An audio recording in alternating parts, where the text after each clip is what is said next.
Having duplicate detection in CRM is great, but if you're putting it into a system later on, you might have old data in there that needs sorting. So this is where we built in the batch idea.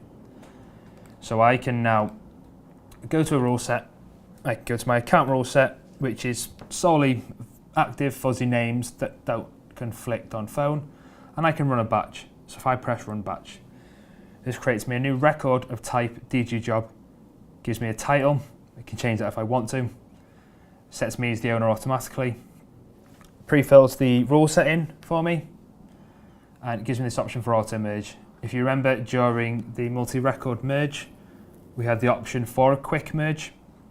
So this is essentially saying, do you trust us enough to do the quick merge, and we will merge it for you. If you put no, you can manually inspect the results yourself. And finally, filtered view. So I only want to run this on active accounts. So I can now save this record. I'll get a prompt to say it's starting the job. I'll then get a prompt once it's saved to say it's running, and we can leave it to complete. So if I navigate back to here, we can see it's processing, and we can now wait for this to complete.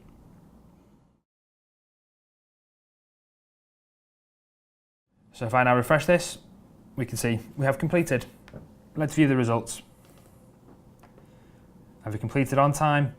I have how many records we included within this.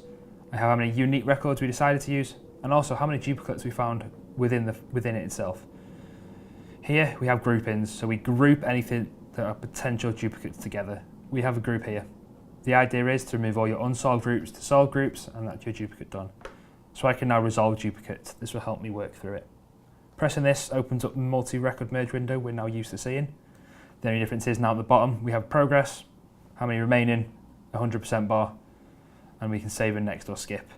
So this is the match it found. It found Data8 and Data8 limited together. So yes, I'm happy that I merged, so I can now build up my output record as I wanted to, and I can now save and next. That performs the merge for me. It gives me a prompt to say I have no more to resolve, so I can now close that. Refreshing this page now shows the group has moved to solved. If I now look at this account, I can see it's inactive. I can see it's been merged through. Relationship rules dictate that the contact has now moved to its parent.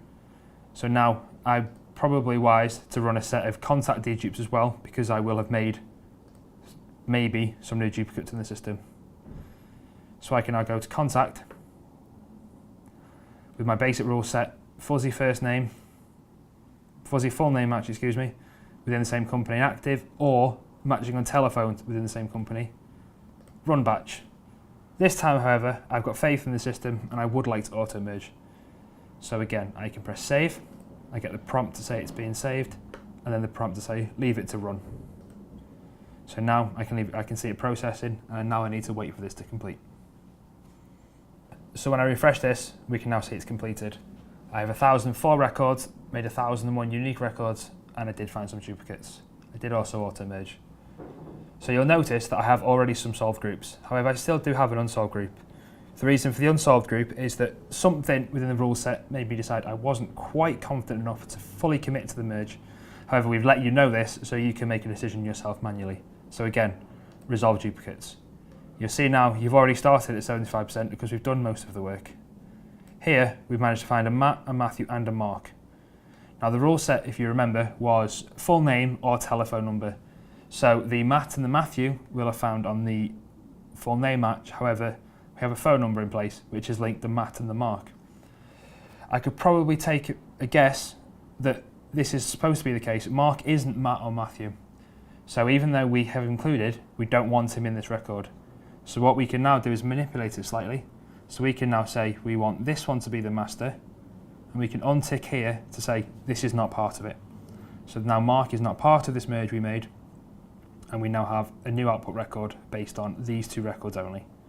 So I can now commit to this merge of these two, leaving Mark where it is, save and next, committed, no more to resolve.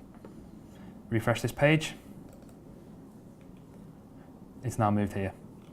Now if I just take a look at the contacts one last time, I can now see my Data8 contacts all seem pretty unique, And if I look at the inactive contacts I've now got rid of, I have 3 here, just clicking on one for an example, and we can see it's now been merged as you'd expect. And that is how the batch system works.